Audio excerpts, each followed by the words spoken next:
26 March on the global stage. Are you ready to see how they're going to create the future? Are you ready to see who your real hero is? Moon Battle. Yeah, let's set the house. Let the action begin.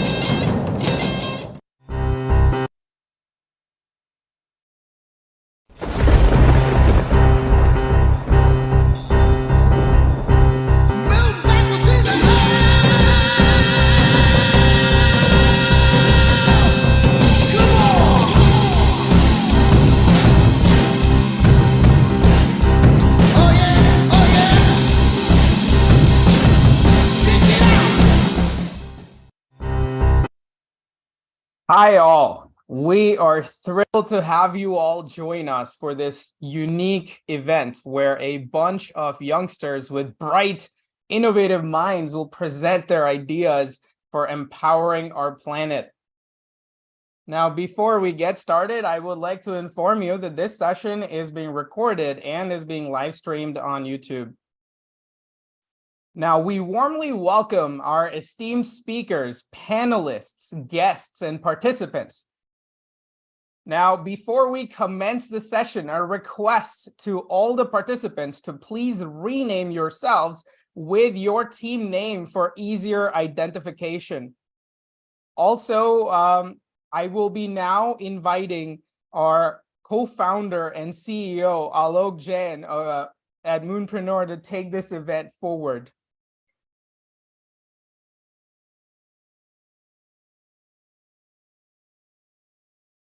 Now, while we wait for our speaker to join, let's see all the participants.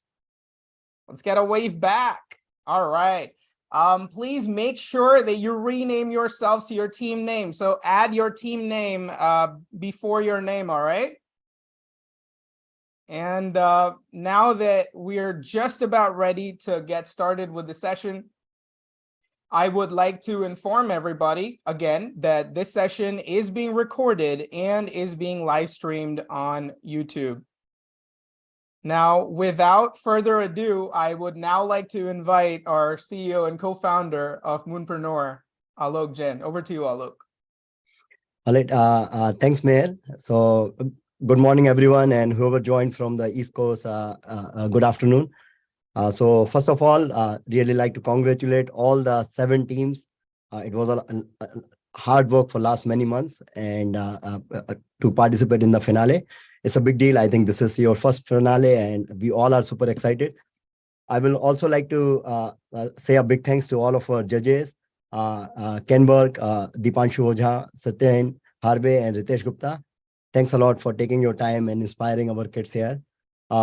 I'll also like to say a big thanks and welcome all the parents and all the students, especially on Sunday morning. You guys are taking your time, but I think this will be worth it. We'll make sure. So last but not least, like to say, really kudos to the hard work, all the operation and all the faculty of Moonpreneur to put a show like this. It just takes a mountain. So thanks a lot for all the hard work, all the mentors who helped our team members here. So before I dive in, I'll also like to say congratulations to all the semifinalists and all the participants here. I think this is your first step. Doing a business pitch when you are 10, 12, or 14, it's a big deal. I mean, I might have done my first one when I was in my late 20s or 30s. Many of the folks here, or even your parents, they might not have done their first pitch in their maybe 30s or so. So I think right now it's very early. You guys have this opportunity. Take a full advantage of it. I think this just gives you a taste of the real world, right? How you get on an idea, how you think an idea, how you work in a team, how you iterate the idea, how you do the design thinking. Once you make progress, then how you put together revenue model, business model, how you are going to go in the market, and how you will present your overall pitch to the jury. It's a lot of a step, and this is going to change your personality already, right? Now, when you go to your middle school or high school, those are going to look different. Your college application will look different. It will reflect that. And then when you go to college, you will able to get better outcome of the college. This is we see and hear across the board. So I think this first step is very important. And now this is not the last step. When you continue next year, things will be more complex. You will learn deeper technology. You will learn deeper soft skill, entrepreneurial skills. And then you will have more stronger MoonBattle, right? Now, if you guys already are on an idea which you think you want to take it to the market, please talk to your instructor. We have a pre-incubator program and we can take you there. But again, no rush. You guys are very, very young. Continue studying, and then next year or year after, you will find an idea which you may want to take it forward. So just want to summarize where we are. So 237 students participated. These all students has been studying with us for almost a year. We got 28 teams. We had a semi-final early this month. 7 teams got selected. It was really tough competition. We generally want to keep 4 to 5 teams. Unfortunately or fortunately, the teams were so strong that we had to bring 7 teams. So I think I just watched for the time. And as I said, like all the students, whether you are a part of this finale or not, you all are winner. You started very early, and this is going to add a huge value as you pursue your colleges and future of work. So thanks everyone, and have a blast. Give your best to all the finale participants. Back to you, Meher. Absolutely, Alok. Thank you so much for the wonderful words and keen insights. I definitely agree with you. And now we are honored to have yet another distinguished guest with us today who has set the bar high in their field. Please help me welcome Ken Burke, the CEO of 2 highly successful e-learning companies, Entrepreneur Now Network and Microcasting Networks. Welcome, Ken. Hello, everyone, and thank you so much. I am so excited to be here today. I can't wait for your presentations. All the businesses look amazing from the names that I saw in the businesses, so I can't wait to hear the ideas. I started my entrepreneurial journey at age 10. So just like you, very early on in the world, I used to deliver papers. I had my own paper route, which we don't have anymore in the world, but that was like my own little business. And then from there, I went on and did additional businesses and loved computers and software. While I'm not a programmer, I've been very fortunate to start businesses and was very lucky to run a company for 21 years that grew to over $2 billion in sales for our customers. And that's with a B, a billion. So very, very exciting world of entrepreneurship. And I have to tell you, the thing that is so exciting about it is growing a business. How do you grow a business? Taking something where you're just right now, the seeds of an idea. Now you've gone through the Moonpreneur program and you started to develop that idea. And the next steps are actually executing that idea. But I want you to remember 3 things that I want to leave you with as I call them the 3 Ps, the 3 Ps. The first one is perseverance. Perseverance to whatever obstacle you run into, because you're going to run into things as you start to work your ideas.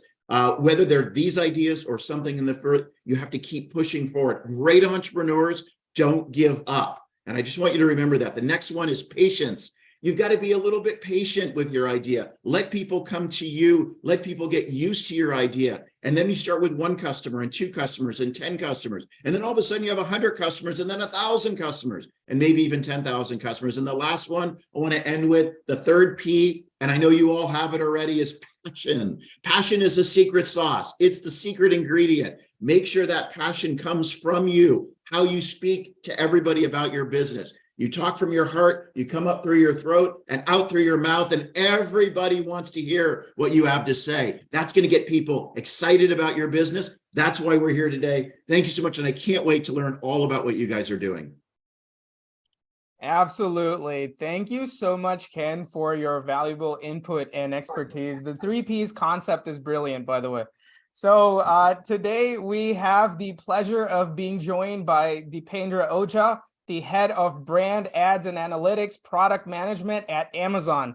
I would like to invite him to share his experience with us. Over to you, sir. Absolutely. Thank you so much for that. Can you guys hear me clearly? Mm-hmm. Okay, awesome. So unlike Ken, I actually took the corporate route. I'm currently working at Amazon in product management, which is let's say 1 or 2 steps before entrepreneurship. It's like you can create a lot of in-house products without taking the risk that all of you are taking today. Um, with that being said, what I want to share is I want to share a story when I was roughly about 12 years old. I wanted to get into debating a lot. Like I really loved public speaking, and I wasn't very good at it. And the other thing I really liked was science fests. So there was a competition that came up where I would look up to folks who would go to these science fests, present their ideas, and win prizes. I was in love with it. So I pitched my first kind of science fest idea in school, and I really worked hard. I fought with my dad because money in that time was hard to come by, and we had to buy mercury for as part of my experiment. It was really difficult to source mercury in the first place, and it was also expensive. After doing all of that and putting my heart and soul into it, I actually lost. Having said that, so I felt very, very disappointed after that. But having said that, I still went to the next science fest the year after and the year after. And slowly I just started getting better at the overall scheme of things and ultimately started winning the prize because I figured out the game. B, I also figured out, okay, the kind of ideas that I'm bringing to the table, what audience does this appeal to? So the reason I'm mentioning this today is, I mean, you all here are extremely, extremely young.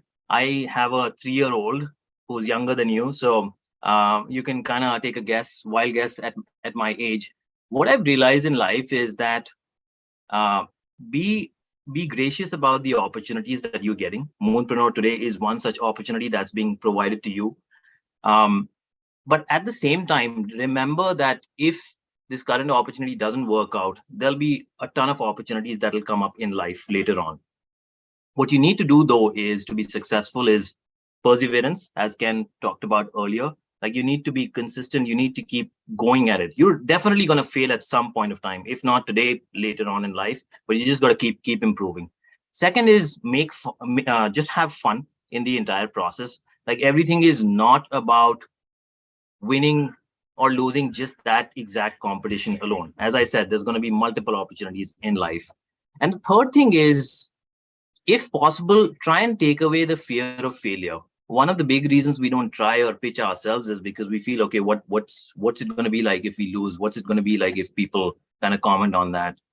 If you take that away from your life, and I still haven't done that, but if you take that away, you will be extremely successful in life. With that being said, thank you so much. I'm actually super happy and super excited to be a part of the panel today. Absolutely. Thank you, Dipendra, for sharing your valuable insights and your journey with us. And now I would like to introduce Satyan Harvey, the co-founder of ExamD. Satyan is a seasoned expert with a wealth of experience and knowledge in his field, and we're delighted to have him today. Over to you, sir. Thank you very much for your introduction. This is an awesome event. Thank you, Alok, and the rest of the team to have me part of this. I'm so excited to see these fresh ideas and fresh thoughts coming out of these wonderful people who are going to be presenting here. So very excited to be a part of this, and thank you very much. Just a background on myself. If you look at my background, I'm kind of been a little bit of mix of what Ken and Deep just talked about. I've been in large companies with corporate as well as with smaller startups. But my passion has always been trying to do something in a smaller startup, whether it be as a founder yourself or even generally joining a startup. And I've done a lot of that in my career, interspersing with corporate roles. So it's been a fun journey. I also want to say that sometimes when you work with big startups, you can also do it using your entrepreneurial concepts in an entrepreneurial world. So it's not like doing this is only for a startup. You can also do this in many ways in corporate roles too. I kind of want to echo what others said about the 3 Ps that Ken mentioned and the fears, etc. But the way I've always looked at doing this is when you get an opportunity, and like you have here in this particular session, you should never think about you always have a win out of this opportunity. Now, that win is you might win the context, for example, but that's a win. But if you don't, it's not a loss. It's actually a learn opportunity for you. So I think, from that concept, you really need to be very excited about the fact that you are here and, pitching your thing. And believe me, whatever be the outcome, you're all winners. You either, you will take a lot away from this, and, there will be a lot of opportunities further going for you. So the future is extremely bright. So I want to congratulate all of you for having come to this stage, and I'm excited to listen to your ideas. Absolutely. Thank you so much, Satyan, for the kind words and the valuable insights. And now I would like to invite Ritesh Gupta. He is the Managing Director, COO, Green Sky at Goldman Sachs. Welcome, Ritesh. Hey, thank you so much. Can you guys hear me clearly? Yeah. Excellent. Folks, I'm super excited to be here. Thank you so much to Alok and everybody for inviting me. I think you have heard the words of wisdom from the previous three speakers, so I will not give you more. Very quickly, I'm based here in Atlanta with my wife, and I have a son who's 13 years old. So pretty much in the age that all of you are in. So I'm so happy to see all of you start this journey of entrepreneurship so early in your life. Alok is absolutely right. If you look at your parents, if you look at me, I started my entrepreneurial journey probably in my 30s. So you guys are 20 years ahead of many, many people out there, and you should be very proud of that. I'll leave 2 or 3 things with all of you as you start this journey. The first one is where you are today should make you feel really proud. I think I was hearing earlier that it was a tough competition, a lot of hard work for you guys to reach to this final stage. So take a moment and just congratulate yourself to be here at this moment. People have talked to you about not worrying about failures and focusing on trying and constantly trying and never giving up. There is a very famous saying that you never lose, you only win or you learn. And as long as you are learning from every experience, I think life will just have wonderful surprises for all of you. I can't wait to hear all the ideas, the fresh thinking, super excited to look at them. And please know that none of your judges is perfect. We may not understand your idea may be great. So just take it in the right spirit and keep moving. And thank you so much. Yeah, absolutely. Thank you so much, Ritesh. And now it is time to start the Pitch Fest, and let's have our young entrepreneurs present their pitches to our esteemed jury members. A couple of guidelines before we start. So we'll do it in the format of we'll play the video that the teams have made, and then the Q&A round will start with the judges, and the duration will be 3 minutes for that. And we'll let you know in the middle when there's 1 minute left. Okay, so let's have Team Smart Home Chef. Hello, and my name is Anika Kumar, and I'm the CEO and founder of Home Smart Chef. Did you know that 1 in 4 people in the US skip breakfast? You will next meet a few Johns who are part of that population. John was a man who lived a life that was always rushed and hectic. John had tried guzzling cups of coffee in the morning to beat his morning fatigue, but ended up crashing in the middle of the day, even more tired than before.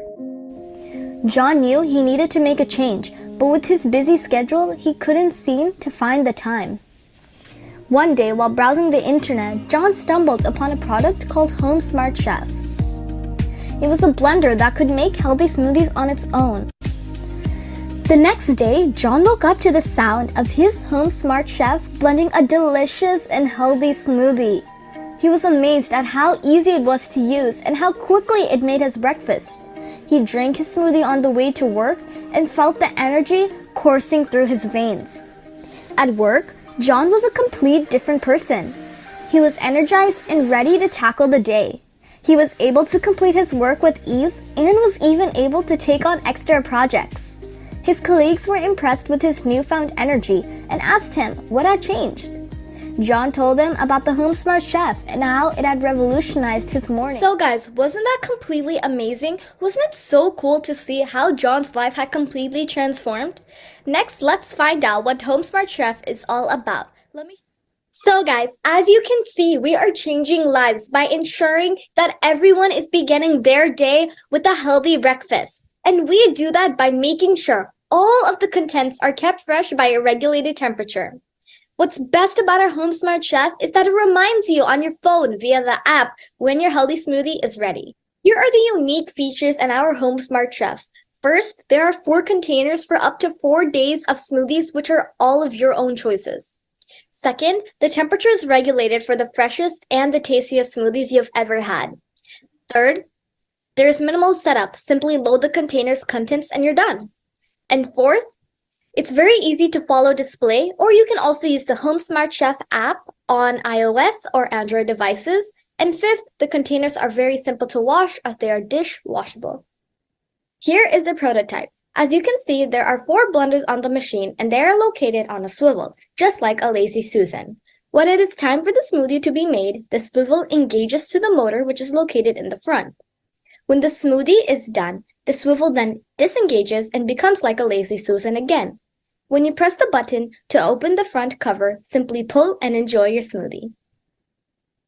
Here's how the cooling system will work.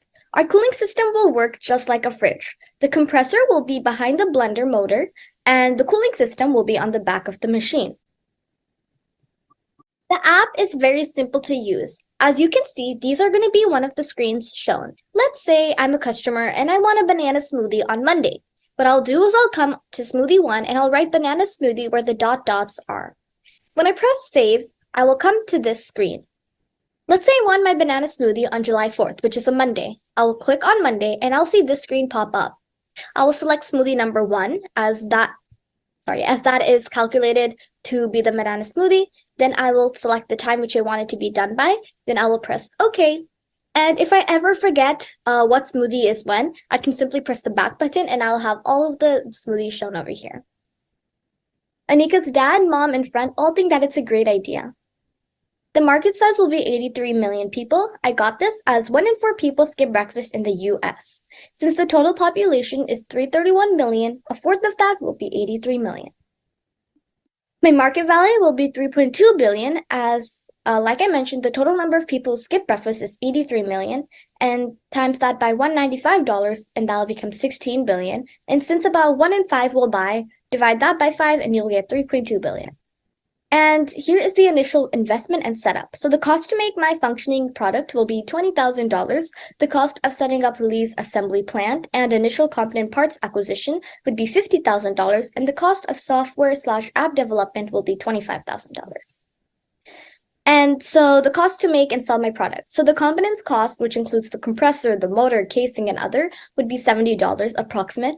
Direct labor and overhead cost will be $10. Cost of customer acquisition will be $10, and the cost of shipping will be $20. So the total cost will be $110. So here's the profit and my price point of my product. So the selling price of my product will be $195, and then the cost to make my product, including the marketing, will be $110. And I'll have a profit of $85 and a profit margin of 45%, which is a great margin. So here are my revenue and profit estimated projections. So by year 1, I should have 2,400 units sold with $468,000 in revenue, and I will make a profit of about $109,000. On year 2, I'll have approximately 6,000 units sold with a revenue of $1.2 million and a profit of $445,000. My market point of sale will be Amazon, my company online store, eBay, and social media. And I'm at a great advantage as there is no other product like mine on the market, and I'm resolving issues that concern the overall well-being of a person and even skipping breakfast. And my target customers will be working families, children, teenagers, adults, and elder people. My customer desires something which will make smoothies automatically. A solution should be very easy as all you have to do is set up the settings in the app and the smoothie will be done. And boxing and unboxing will also be very simple. Through UPS ground delivery, it will come in a pre-packaged box. The smoothie maker is already pre-assembled, so all you have to do is simply plug in the cord. And when it is pre-assembled, it is also insulated with foam to make sure there is no damage. There are also stickers on the pre-assembled smoothie maker, so all the customer has to do is take off the stickers and plug in the cord, and the smoothie is done without the customer having to do anything. And I hope you guys enjoy your smoothie as well. Thank you. All right, so that was Team Smart Home Chef, and your Q&A round with the judges starts now.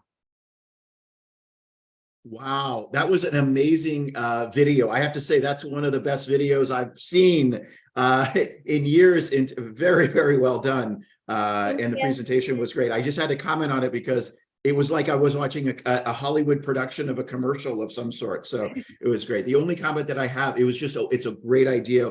Great job, guys. Really, I'm so impressed. I'm just a little bit worried that your cost of acquisition is too low. And so I think you need to rethink that a little bit. You can certainly comment on that, but $10 on an item that's about $200 is a very, very low cost of acquisition.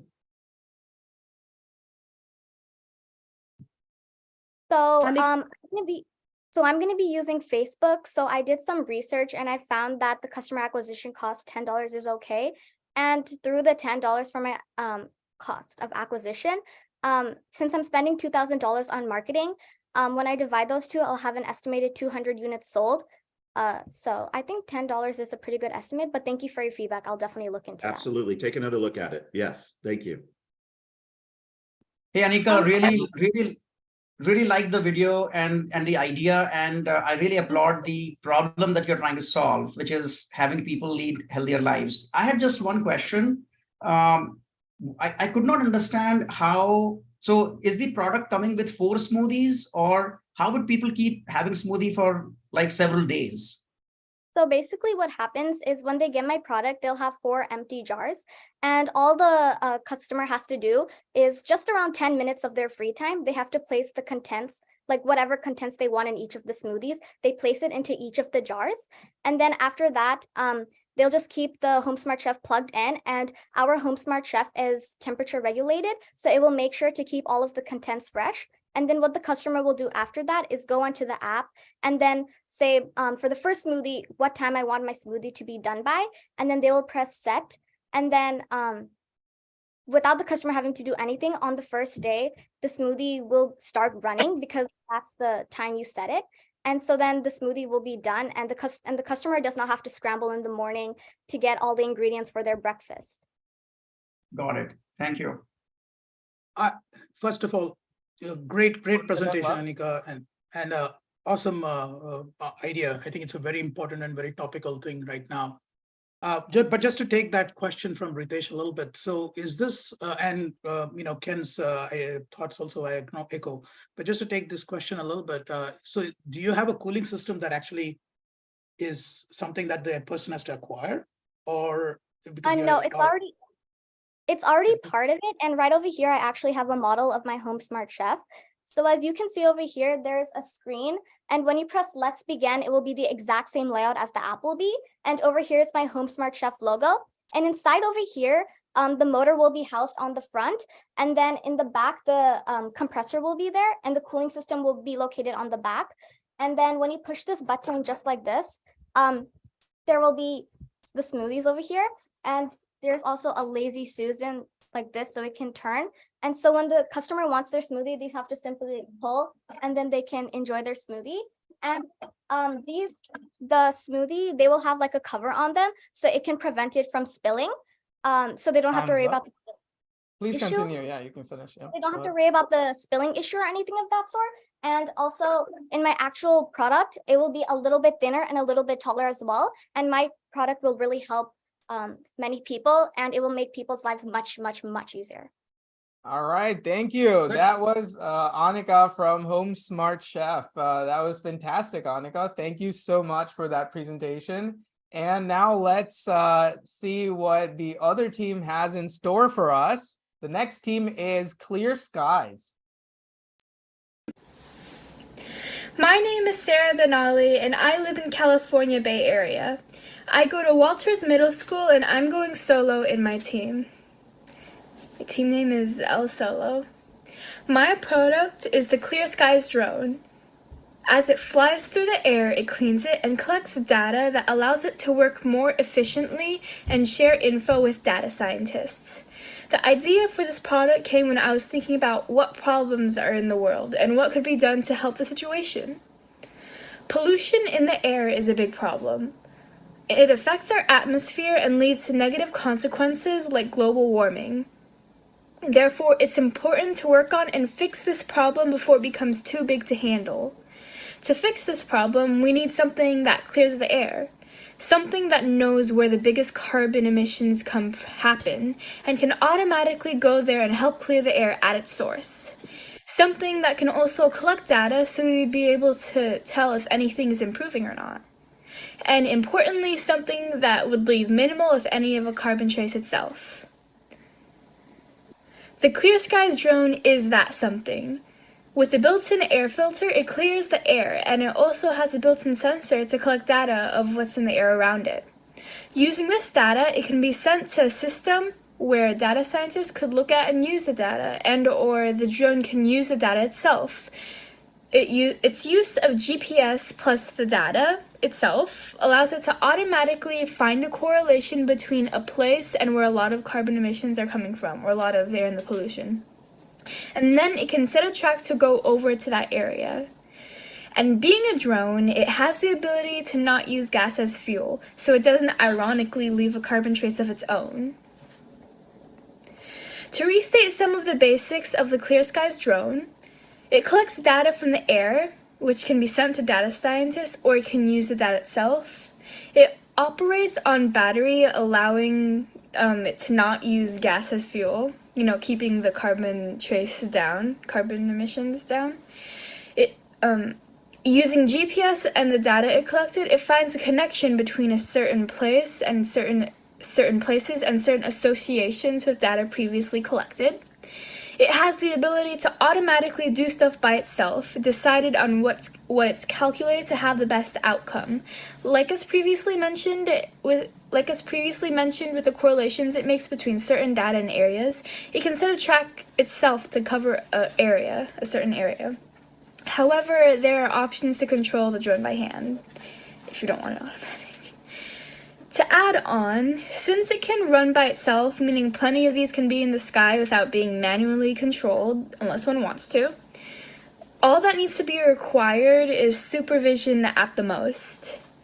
It can have a base setup where after flying around, it can automatically come back to and charge. Since it's going around filtering the air, there's a feature in the base where it can automatically dispose of any toxic waste that comes from the filters, and keep it in a container that can be later taken out and properly gotten rid of.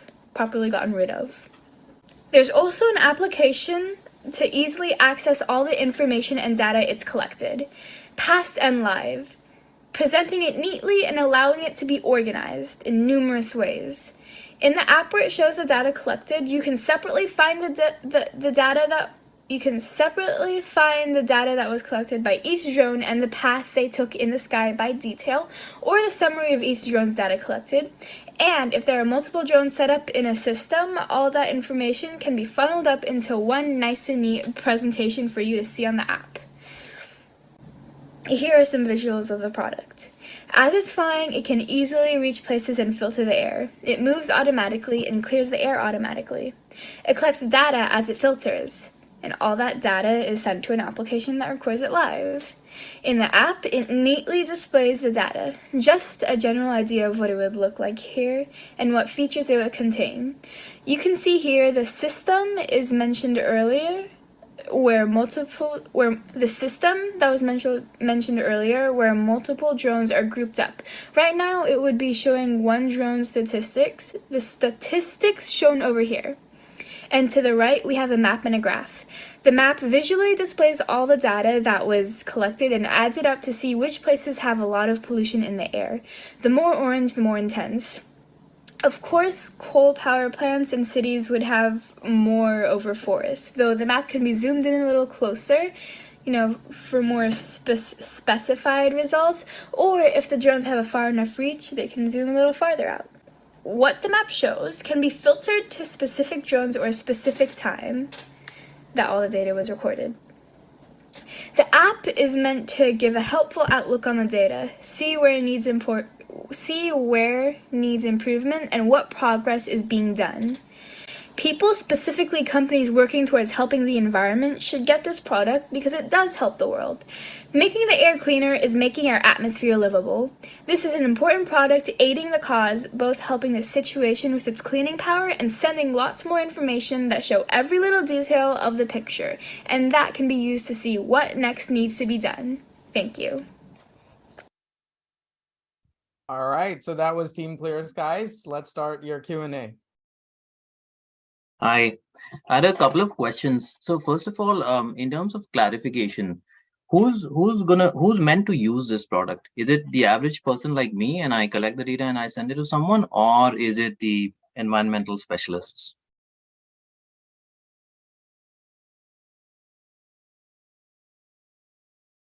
Can you unmute your mic, Sarah? People working, so like anyone who wants to decrease their carbon emissions. So that could be like, yeah, environmental, organizations that want to help with decreasing the pollution in the air, decreasing the carbon dioxide, carbon footprint, but also maybe there's big companies who might need to reduce their carbon footprint in the future, like to help the environment. So they can get a bunch of them to help with that, decrease their carbon footprint. But also individual people can get it too if they want to help around their neighborhood.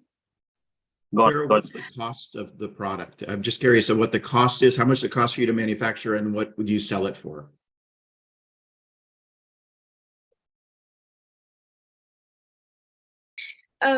The cost would be $230. Can I share a slide? Sure, yeah. Okay. Well, okay. So you can see here the selling price would be $230 per drone, $230. Because it has all of these features at once. It has an air filter, it has a data collector. There's also like the drone itself to put those stuff on. And then there's the base where it comes back to charge, to do all that stuff. And there's gonna be like profit of around $55. Got it. Thank you. It's an amazing product. Great job, by the way, Sarah. Hey, Sarah, one quick question. Is your business model that you will sell the drone, or if something goes wrong with the, can sometimes hit some maintenance? Are you also going to maintain selling it and that's it? I'm sorry?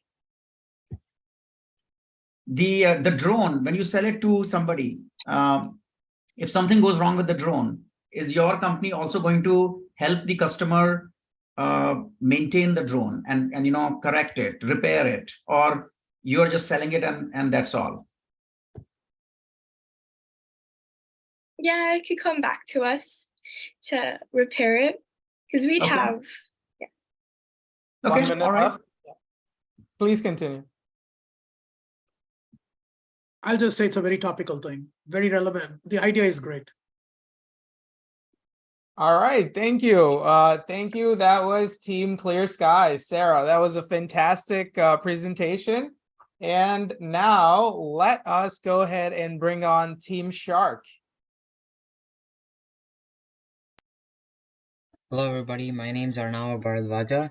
I'm the team leader of Team Shark and the only person in it, and I present to you the product Wheel Buddy, a super ready buddy for your wheelchair problems. Problem that I see want to solve. I see an everyday problem where the disabled and elderly people struggle to push their own wheelchairs, or do not always have their family members to push the wheelchair for them. This is a huge difficulty for them and one which is a huge cause of frustration, as they have no one to actually rely on in an emergency. Solution I want to provide.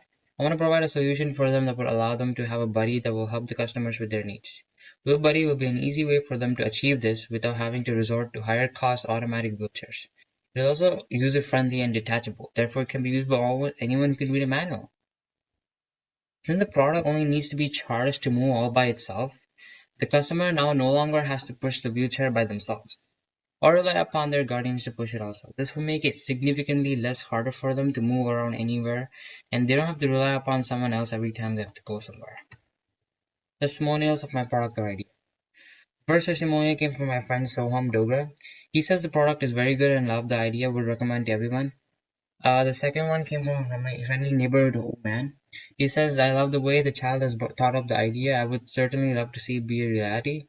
Third came from my own grandpa. He uses a wheelchair too, and this is what inspired me to do this. It would most definitely help a person who has to sit on a wheelchair to go around. I would love to have one to help me with my own wheelchair, is what he said. And I'm very proud of it. The features of my product. First one is mountable. WheelBuddy is a detachable mount onto the wheelchair, and it can be mounted onto any wheelchair. It is chargeable, and its battery life expectancy when it's full with continuous use is 9 hours and 10 miles. With intermittent use is 12 hours and 10 to 15 miles. It also has a LCD display equipped with the customer's favorite person list, and also it shows the speed at which the wheelchair is going. The LCD display also comes with emergency contacts, so in case of an emergency, the user can press the button and will notify the authorities and the favorite persons. This is the idea design. The back box on the behind of the wheelchair is the main body of the device. It is also detachable. All the parts are detachable and attachable. On the underside of the wheelchair, all wheelchairs have an underside. The main battery will be kept there. This is a rechargeable battery, and the wires will be provided. And on the handles, the LCD display and the motor of the band will be there, and the band will directly connect to the wheel, and it will spin backwards, thus pushing the wheel forward. Demonstration. Step 1. Charge the device to full battery, then mount the device onto the wheelchair handle and turn it on. Step 2. After the device turns on, it will immediately get a sense of its surrounding obstacles using machine learning and sonic sensors. Then it will estimate a base speed, which can be increased or decreased also by the user, and start moving. The motor starts to spin and turns the band, which connects to the wheel. This in turn will turn the wheel, thus pushing the wheelchair forward. The device also offers a feature of automatic obstacle sensing, thus decreasing speed or even stopping automatically if it immediately senses any obstacles in its front. The user can steer their wheel in any direction, and the wheelchair will move accordingly too. So why should one choose WheelBuddy?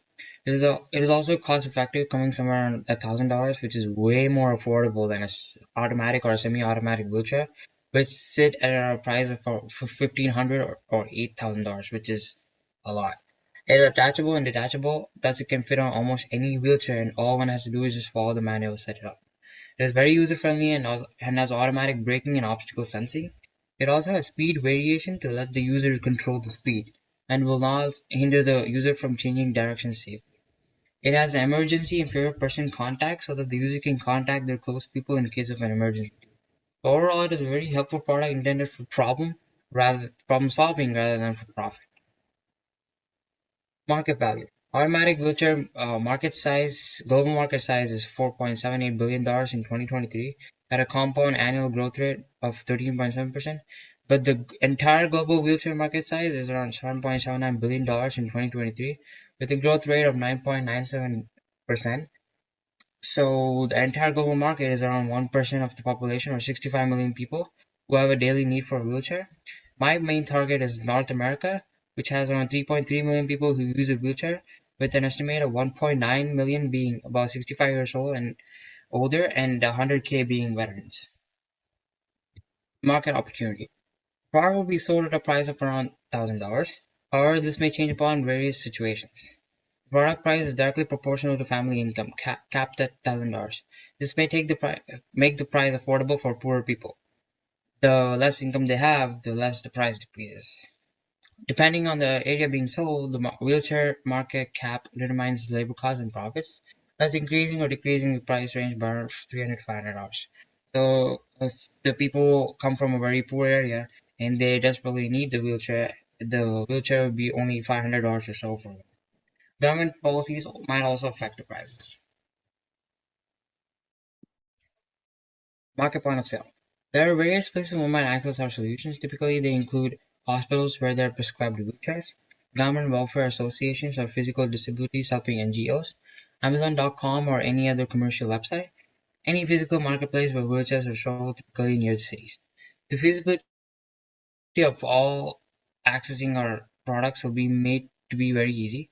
Not only that, all local hospitals will be given our contacts and a simple stock of products.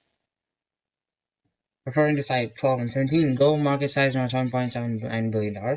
So if total sales occur and I get $2 billion initially, then 2 billion divided by 7.79 is somewhere around 26% of the global market, just by selling in North America alone.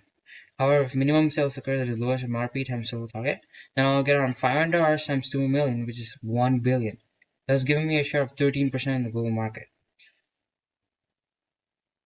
So this is all people who are suffering without having anybody to push the wheelchair around for them. So they're too tired to push the wheelchair by themselves and they need somebody to help them. And WheelBuddy can make that a reality. This is how WheelBuddy will be delivered. It will be delivered in a huge box. It contains the battery, the processing component, the wires, the motor, and the motor controller. Motor wheel and the motor controller, sorry. Processing component on the back. So the battery goes on the side. The motor controller goes on the handle and the wheel band is connected to the motor controller and the wheel. And when they turn it on, the wheel is going to start spinning backward. The band's going to start spinning backward, thus the wheel will be pushed forward. That's it.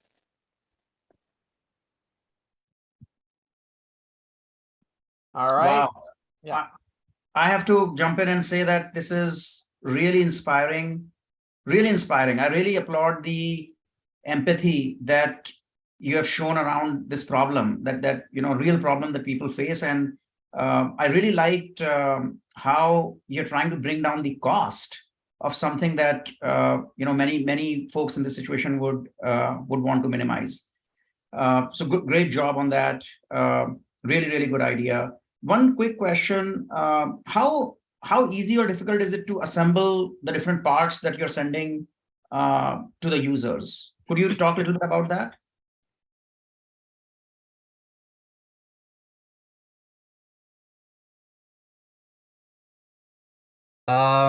It's actually very easy. All they have to do is just get a supervisor or their own caretakers, right? They just have to attach it using a bunch of screws and nuts and bolts. That's it. Got it. Thanks. And the battery doesn't even have to be attached to the underside because all they have to do is just keep it there, so it doesn't like. Okay. Thank you. As Ritesh said, excellent idea. And actually, I think why I particularly love this idea is like this is not something that you see on a day-to-day basis. This is not something that touches 20 to 40, 50-year-olds. So really great observation skills and trying to figure out, okay, this is actually a great market segment as well. And in addition, you're solving a real problem. One quick question. Overall, the way the presentation is structured as if, we do these 2, 3, 4 steps and we get the $1 billion in sales minimum.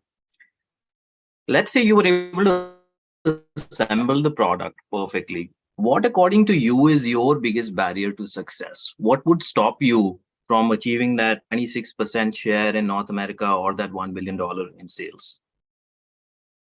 So the major barrier is the battery technology improving nowadays.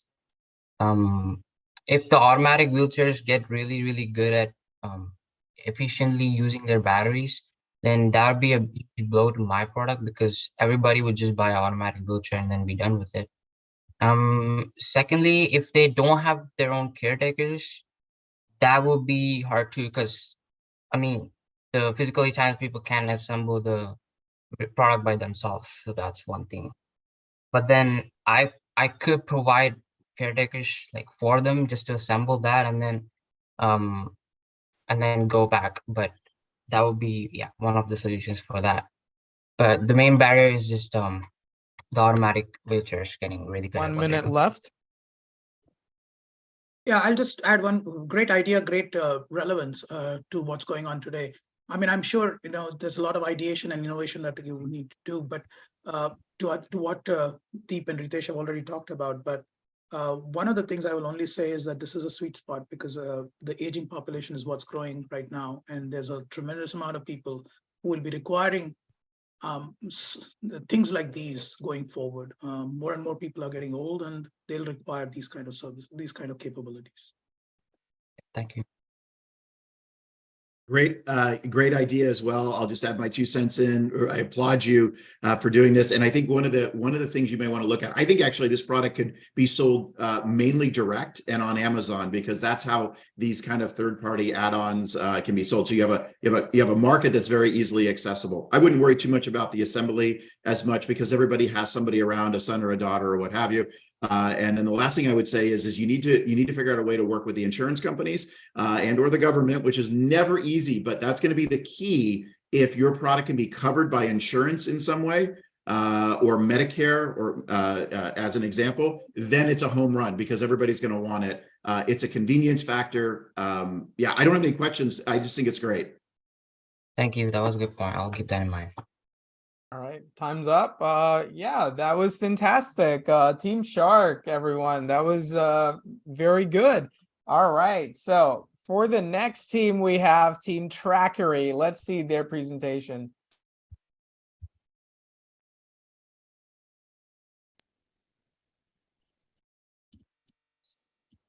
Trackery presents point-to-point deliveries.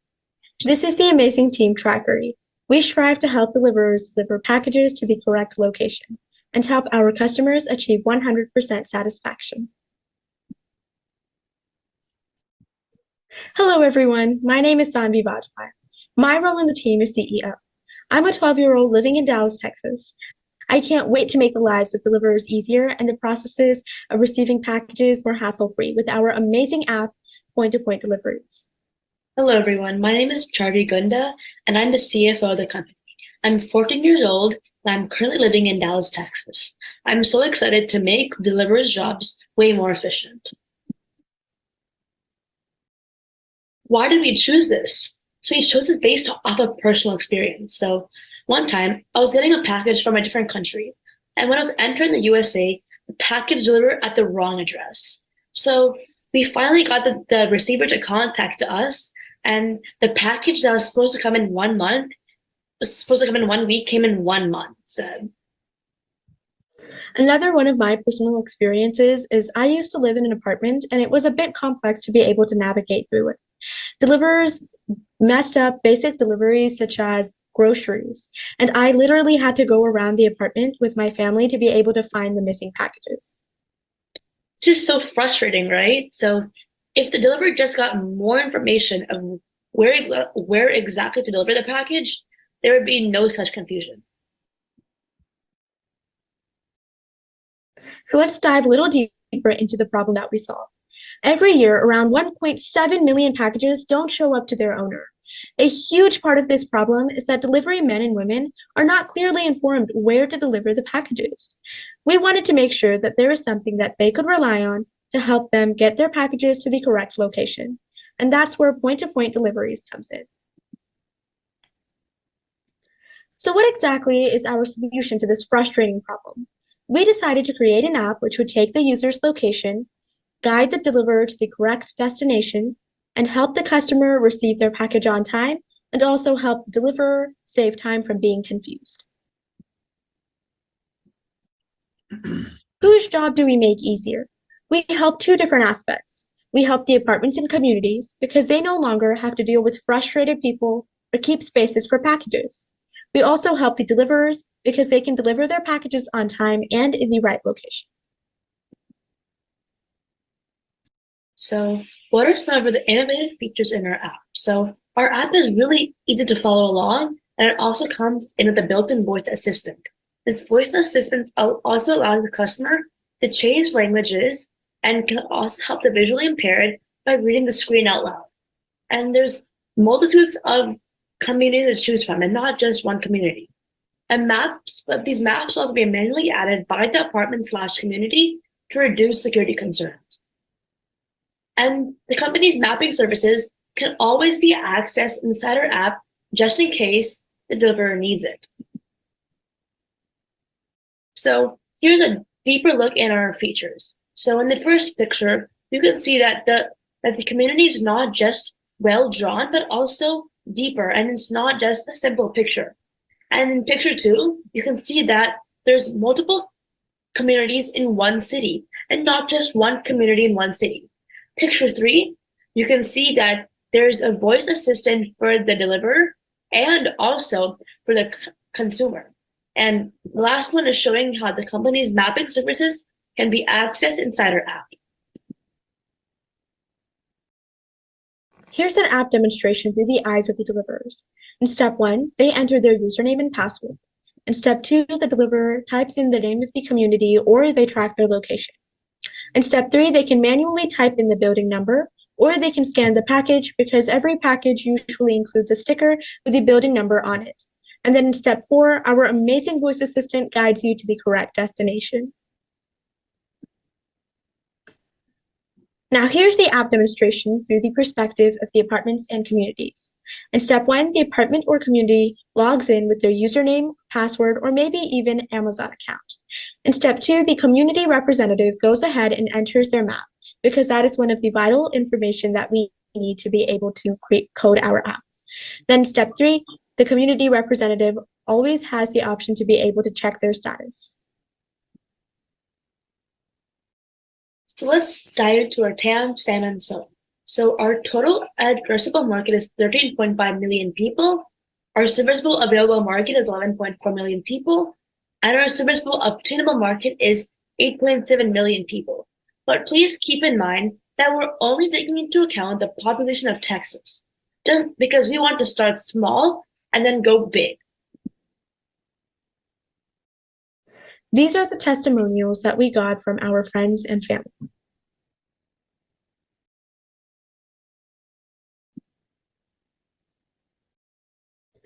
Now let's move on to our marketing plan. For the first thing that we did for our marketing plan is that we tried to bring our product to those that we knew would be interested and have faced similar delivery issues. Then in step 2, we shared our pitch deck so that they could get a better understanding of what exactly point-to-point delivery's objective is. Then in step 3, we requested them to continue the word to other people that they think might be interested and have faced similar problems. And then in step 4, we are still currently working on flyers, social media posts, etc. to use in the future. So our problem, solution, and value proposition. So our problem is that delivery men and women are not clearly informed where to deliver the package. So our solution is to create an app which will take the user's location and the house, apartment, etc., and direct the person who is delivering the package to the correct destination. And our value proposition is allowing people to receive their packages with full satisfaction and helping deliverers do their job correctly. So let's just dive a bit deep. So a consumer spends around $2,000 on just delivery products alone. So of that, 29% of Americans spend more than they can afford just for efficient and timely delivery. So wouldn't they be extremely upset if they lost their packages due to dislocation? Our app can be accessed by anyone who has a phone because it's an app. Depending whether the apartment or community wants to add the map will be dependent on them, which is why some maps may not be included. So let's talk about the subscription costs. So a monthly subscription is $75 per month, and a yearly subscription is $800 per year, but it rounds to $66 monthly, and it's a 12% discount. We recommend the monthly subscription to companies that want to use our app for a couple of months, and the yearly subscription to companies like Amazon or UPS that want to use our app for a long period of time. So let's just break this down a bit more. So we have 20 companies as our target customers, and depending on which subscription they choose, yearly or monthly, our target amount will change. So the least amount we'll make is $16,000. And this is if we assume that all companies choose the yearly subscription. And $18,000 is the most amount. This is the price if we assume that all companies opt for the monthly subscription. Here I would like to tap into our competition. There is currently no app like ours. Even though there are multiple apps such as Google Maps, those are more based on helping you navigate from one location to another. We're more focused on the details and the specifics. We would also like to say that we don't have our own navigation system because every delivery company has their own. For example, UPS uses UPS Nav. Additionally, we are more based on helping the deliverers than we are on helping the end customers. So let's see our product in action. So our target customer is the deliverer, and the problem they face is insufficient directions. So they might not know how to navigate through the community, but our app helps them with that. So they can navigate the community with ease, and it works along with their routes and wherever they're at the highway or in the community. We want to help delivery drivers achieve their goal at the fullest. We have some amazing features like we talked about earlier in our features explanation. Our app becomes an advantage for both sides, whether that's the receiving or the delivery. And in the long run, the parent company who is using our app can end up with more customers satisfied.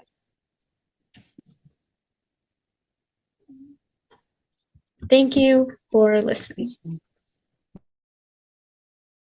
Thank you, both of you. What a nicely done presentation. Very clear, very, very clear on what you're trying to achieve and the value proposition. So let's say that UPS and FedEx are the two companies doing most of the deliveries in US. Do you see them as your primary customer for this app? Yes, that's right. So we're trying to aim at whoever are like delivery companies that are widely used.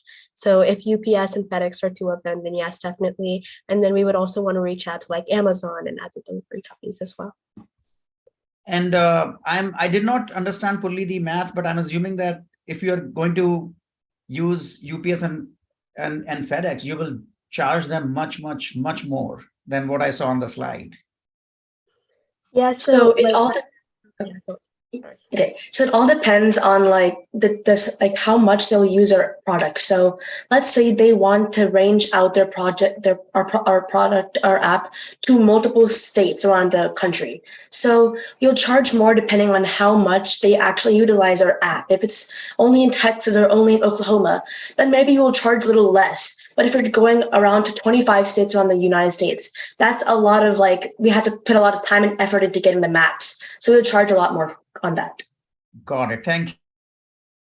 You know, it's interesting. You're trying to solve a huge problem, and I think a lot of people experience the problem that you're talking about. So I applaud you for identifying like a huge problem. I do think that it's going to be a little bit challenging, and we have to hear from our Amazon guy right over here. He's the guy you want to talk to. But I just wanted to put in my 2 cents around maybe you actually go after more independent delivery people, smaller companies. I know that might sound strange, but it's really hard to get in those big guys. And they want to build everything themselves. Just talk to the Amazon guy. He'll tell you he wants to build everything. I'm joking, of course, with him. And I'm super glad even to be like in his presence. I love Amazon to death. But I just say that I know the problem you're trying to solve. I have this problem. And I get a lot of deliveries here, but there are a lot of smaller companies that are delivering kind of one-off things. And if they can get helped, that's really, they don't have the tools that these bigger companies have. So I just wanted to say that, but great job, guys. Great job. Thank you. Yeah, I had one question as well from the user perspective. So at one step, you mentioned that the community manager needs to upload a map into the app. 2 questions. One is, how do they do that? Like, where do they actually get the map from in the first place? And second is, if I don't want to do it, because for me, it's just cumbersome, like it's too much work. What's the alternate? 1 minute left. Okay, so your first question was how would they insert the map? So earlier we kind of showed in our demonstration that in the second step, what they would do is they would, in our app, there's like 2 different parts. There's the part for the apartments and communities, and then there's the part for the deliverers themselves. So in the apartments and community, they would log in with their username or password, and then there would be an area to insert their map. So like when apartments and communities, they kind of like take people on a tour so that they could better understand what the buildings and everything is. And they do that based on like the maps that they have. So they would just insert a picture through there.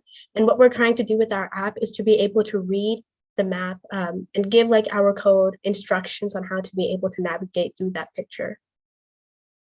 And can you please repeat your second question? You were touching that.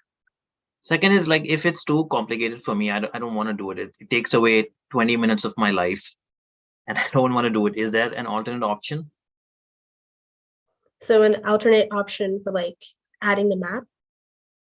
Yeah. Well, at this point of time, we were kind of thinking about how we could kind of make this possible. And we thought that the best way to be able to do it is to kind of like include the map, because with satellites and things that gets really difficult, and with like coordinates, and it would be a lot harder to make that into a reality. And that would also not be kind of like taking into consideration the safety precautions, because some apartments and communities might not be interested in having their location shared with our app. So we wanted to take that into account. Thank you. Great presentation, guys. I don't want to take time. Team Trackery. Thank you for the wonderful presentation, Team Trackery. And now let us get Team Mission Possible. Okay,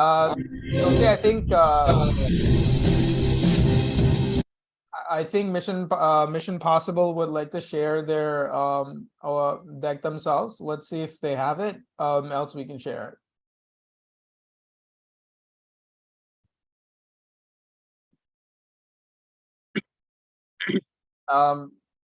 Mission Possible, if you can share computer audio, that's also an option when you're sharing your screen on Zoom.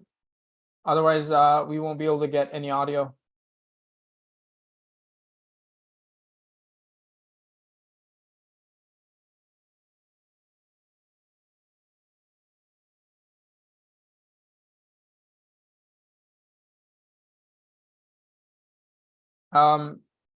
Okay.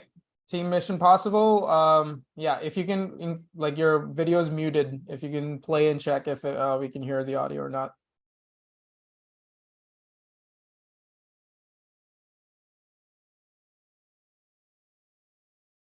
All right, we're not able to hear this. Let us play our version of it. Tulsi, if you can go ahead and share that.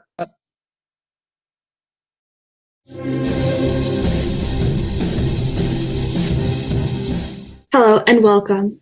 We're Mission Possible and we present to you Gravity. I'm Mission Possible's CEO. I'm Gravity's project designer. Shreya, who was unable to come, is the sales manager and financial advisor. So robots have a significant role to play in assisting older people by solving physical problems as well as providing mental and emotional support. This is a moral building block of Gravity and is also our vision. Firstly, Gravity can help with house duties. Gravity has multiple compartments to hold trash, clothes, and any other object that's on the floor. Now, you may be wondering, how can it sense objects?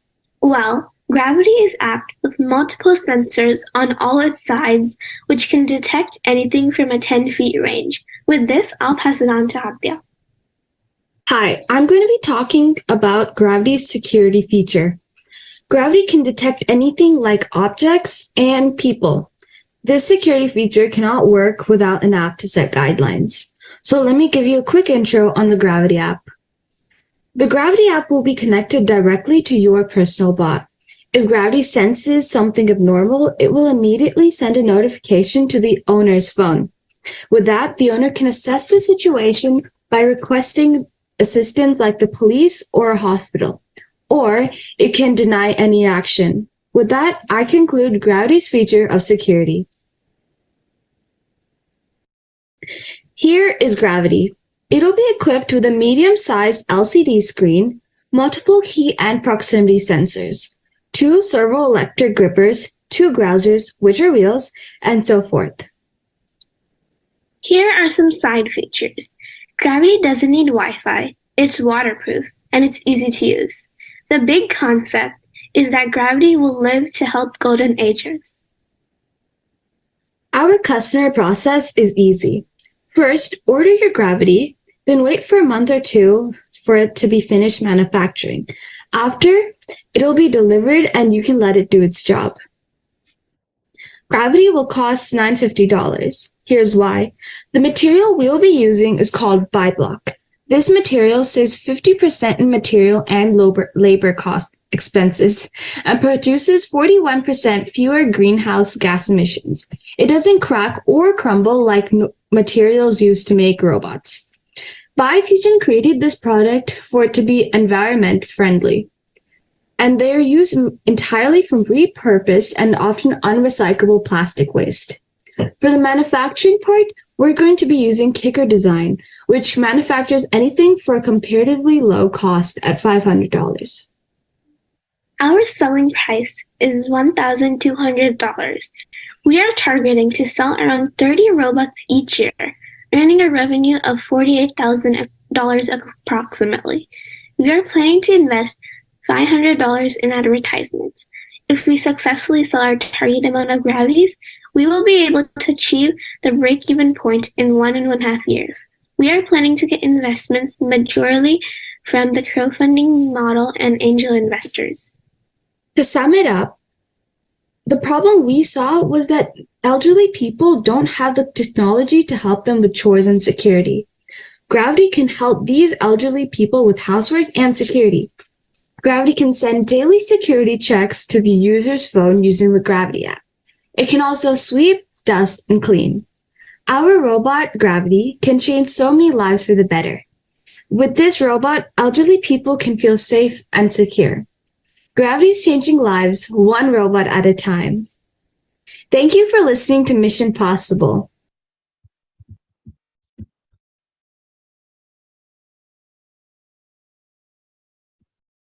I'll just start. It's a great, idea, but I'm kind of curious about one of the things that I think it's a good presentation.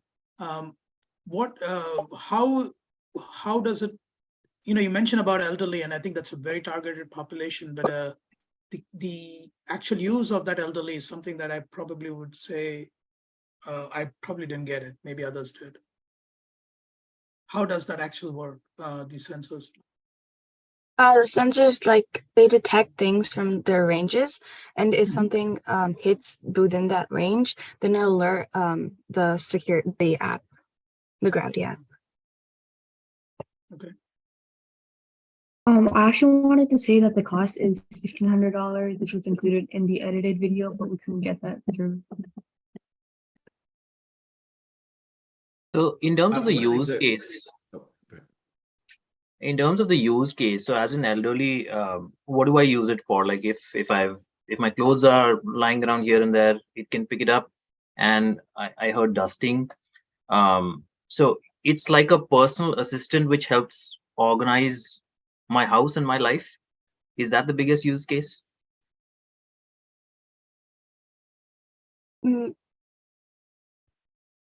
Majorly, I would think that if you're old and you can't really bend down or you can't reach places, then it would help you do that.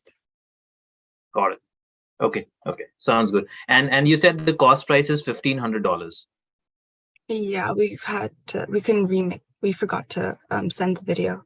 So, that's fine. So roughly $1,500, and I'm assuming no incremental cost after that. Or is there like a battery replacement? I'm trying to think, as an old person, do I want to spend $1,500? Yes, this seems to be like a good problem. I have it every day. Is that all $1,500, or is there a recurring cost? You could call it $1,500 for now, I guess. Okay, thank you. So just a point of clarification, is it $1,500 to manufacture the product, and then you have a new selling price for it? We sell it for $1,500 and we make it for $1,200. Okay, got it. So you're going to need a lot more profit in there, just so you know. Yeah. You need to, if you're going to make it for $1,200, you need to sell it for like $5,000. Just kind of think about that. Second thing I'll comment on is, why did you limit your market so much? You said you'd sell, I can't remember exactly, 30 in a year. You could sell 300, 3,000, or 3 million of these. So I'm just curious as to why you stopped at 30. Is there a manufacturing issue, or what made you stop there? Well, probably as kids, people wouldn't really trust you. So I guess we kind of limited it to 30. You guys are great. You guys are terrific. You guys can sell lots of these. So trust yourself, and other people will trust you. Yes, you can do a lot. Yes, absolutely. Don't let that stop you. Okay. We're also selling all of these in like a smaller area, so we can gain the trust of our consumers first, and Perfect. then we'll expand and increase the pricing. Good. That's a great idea. You guys want to test it, look at the consumer, look at the feedback, and then expand. That's a great idea. Yeah. And I agree completely with Ken that if the idea is successful, you can grow really, really big. Yeah. Thank you. Thank you. Any more questions? We have a few seconds left. I'm right. curious how you came up with the name Gravity.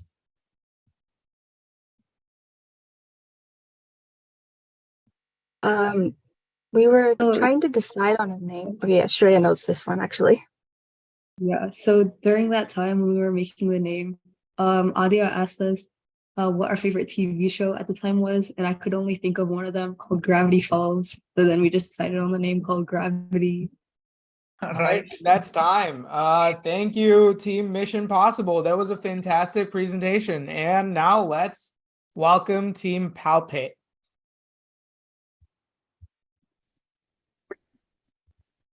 Hello there, we're Genius Hub presenting to you Palpate, We Make Life Easier, brought to you by Puneet and Gavin.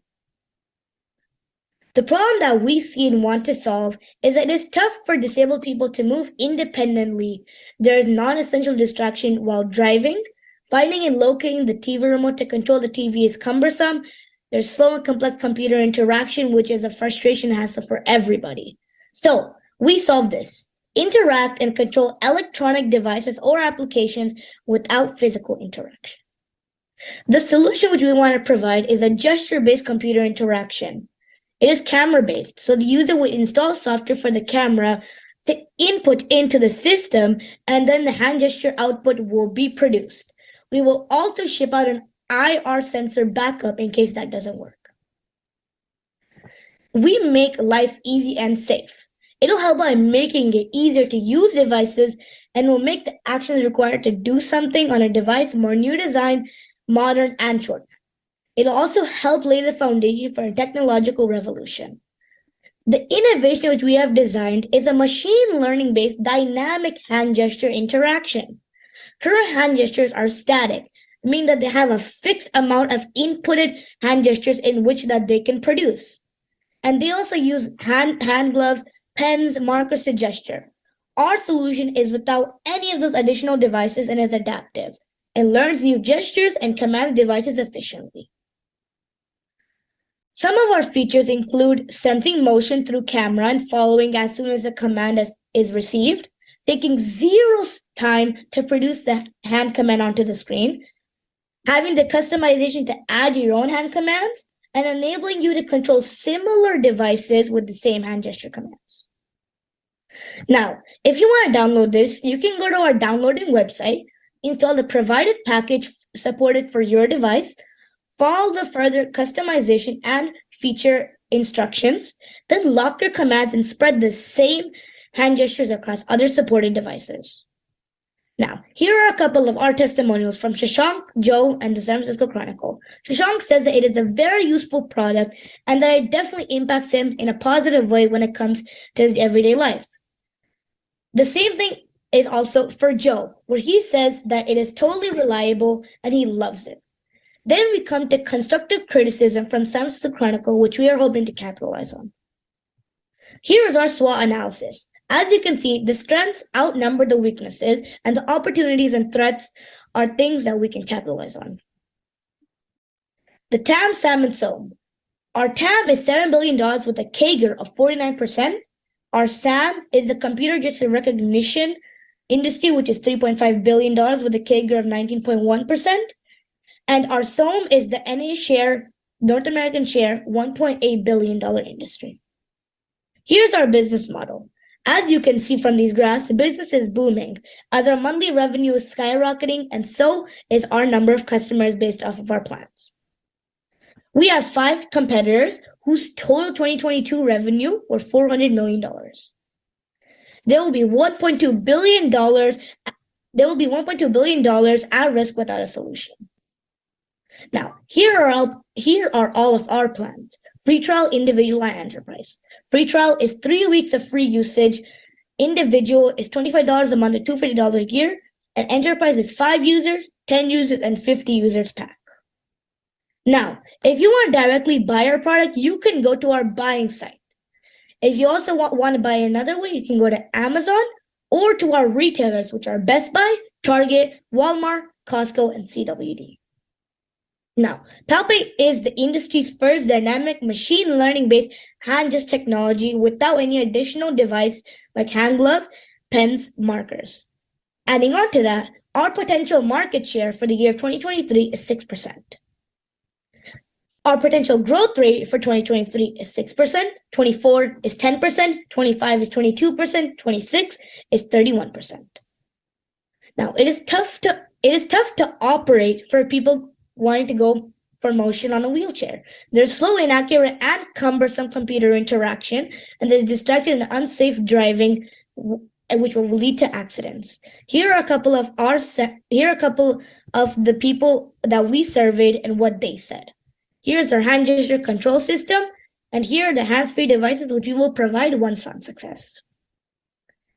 As you can see from our graphics and videos marketing campaign, we are truly a revolutionizing product as we have reached out to the max of 2,400 people solely in Instagram and Facebook and LinkedIn with nice engagement, likes, and shares. Are you ready to revolutionize the world with Palpate? Help us on our journey to making technology your best friend. Thank you, and we hope you have a great day.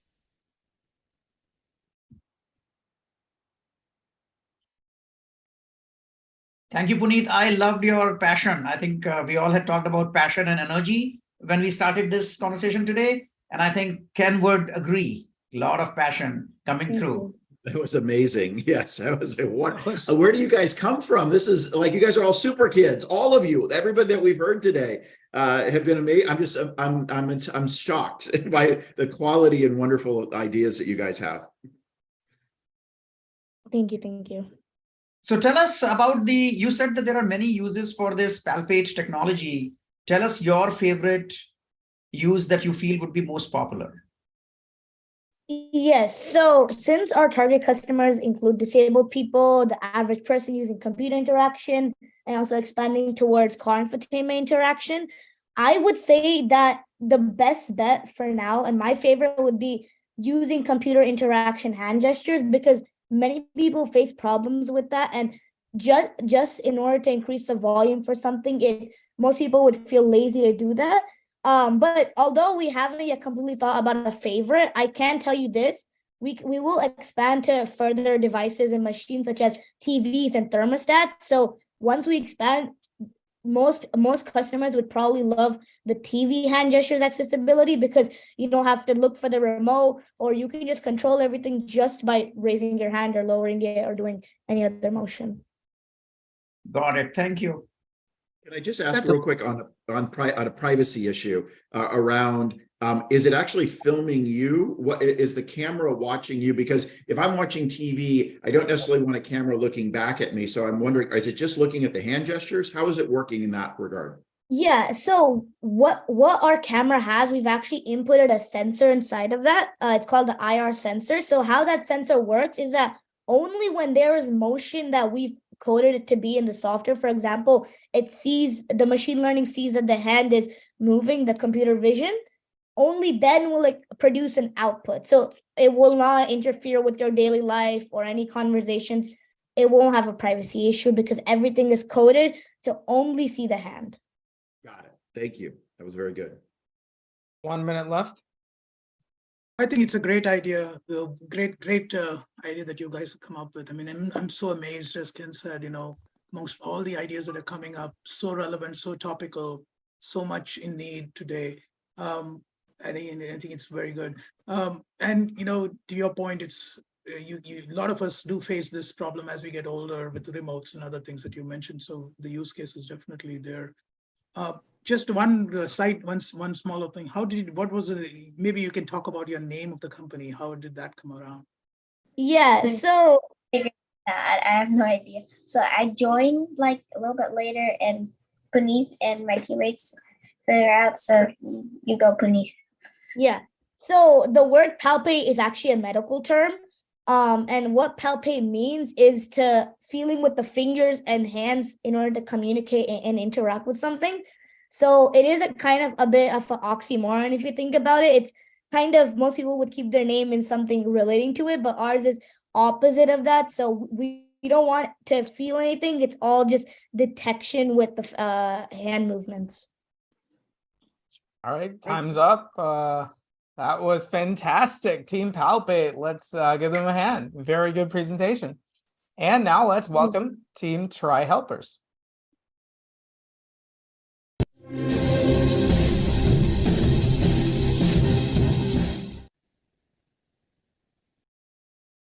So we're the Try Helpers and we present the robot pet. And our team members are Sunvig, me, and Vansh.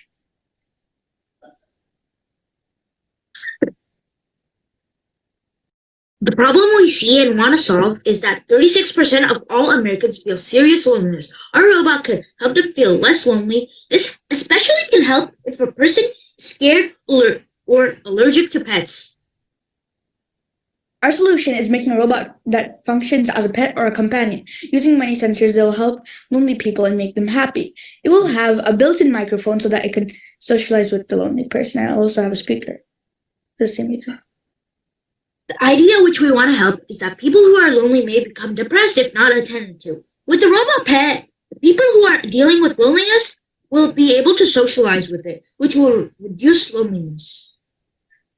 So one note, the pet in this image is not going to be our final prototype. It'll actually have fur and everything. And our top features are, it acts like a real pet to bring lonely people comfort. It has many pre-programmed acts to emulate a real pet, and it can move by itself and is fully automated. It helps by solving problem because this ultrasonic sensor will help the robot from crashing into things so that the robot would seem real. There will also be many pre-programmed aspects of the pet so that it will emulate a real person and make the person feel comfortable. It can move by itself like a real pet. It also can take care of itself so that the person will not have to do anything. Just plug it into an outlet. So the first one is just a sketch of the robot pet. Note again, it will not look like that. And our first step is the robot pet will interact with the person. Second step is that the person in turn will socialize with the robot pet. And know this and the next photos ones are not real pets. They're the robot pet. And the person will now build up courage to socialize with others and will become happier. 36% of American people feel serious loneliness, and 15% are allergic to pets. Also, 8% of the population are scared of dogs, most common pet. That means 23% of people are allergic or scared of pets. 23 of 36% is equal to approximately 8.4%. 8.4% of the U.S. population, 331.9 million people, is equal to a total addressable market of about 28 million people in America. Scaling down to just California, because that's where all our team members live, we get a market of 3.36 million people. We only have 2 serious competitors on this market, and one is only minor. Most other pets are just for kids to play with, like robot pets that are controlled with remote controls. Our product differs as you can buy many different types of pets, like dogs, cats, etc. We will also have one type that actually acts like a human friend if it's possible. It will also have many, many different pre-programmed actions so that it can emulate a real pet. And the other competitors' pets are only for adults, but our pets are for everyone, from teens to seniors and so on. And our pet is also cheaper than the others. So all in all, we think it'll only decrease by 0.25 million just to be safe, though we'll consider our final market will be 27 million people in the US. The one product or item of ours costs around $90. We will give a person full refund if the robot is broken or damaged. We will also give them a new robot to replace the damaged or broken ones. We will be using moving parts inside, and we'll also have speakers so that the robot can talk, and we will use microcontrollers. Also, cameras will be used along with an ultrasonic sensor to keep the robot from crashing. This in total costs $66, so for profit, we'll put it at $90. So it'll be less than the competitors, but we'll also have a maximum profit, which is $24. For sale. We will market it on an online store like Amazon and other stores. We will also market it on electronic stores and other stores that are similar to it. We may also put it in a pet store if allowed. Many people are lonely, and a part of them can be really antisocial, and they can also be allergic to pets, which makes many people who are lonely depressed. Since this is not like a pet, people won't have allergies. This helps us have an advantage in the market.